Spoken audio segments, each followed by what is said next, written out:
Hello everyone. তো আজকে ready হয়ে কোথায় যাচ্ছি বলো তো? আজকে অনেক দিন পর যাচ্ছিলাম বান্ধবীর বাড়িতে। তো দেখো আমি পৌঁছেও গিয়েছি, আর বান্ধবীর বাড়ি আসবো, বৃষ্টি হবে না তাই হয় কেন জানি না, ওদের বাড়ি গেলেই আমার সাথে এরকমটা হয়। তো বাইরে বৃষ্টি শুরু হয়ে গেছে, কিছুক্ষণ অপেক্ষা করার পর হাতে ছাতা নিয়ে কিন্তু আমরা বেরিয়ে পড়েছিলাম বৃষ্টিটা একটু কমলে।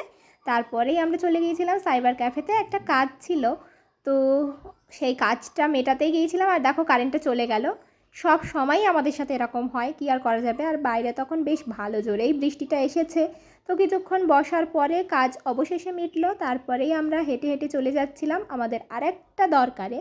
তো আরেকটা জায়গায় যাওয়ার জন্যে কিন্তু খুব বেশিক্ষণ লাগে না, তো আমরা হেঁটে হেঁটে পৌঁছেও গেলাম 2-3 মিনিটের মধ্যে। তো এখানে গিয়েছিলাম আমি কটা টাকা তুলতে, আমি এই শাখা থেকেই তুলি মোটামুটি। তারপরে দেখো রাস্তাটা এত সুন্দর লাগছিল না বৃষ্টির পরে, এত ভালো হয়ে যায় ওয়েদারটা। তারপর ওকে টাটা করে বাড়ির দিকে গেলাম।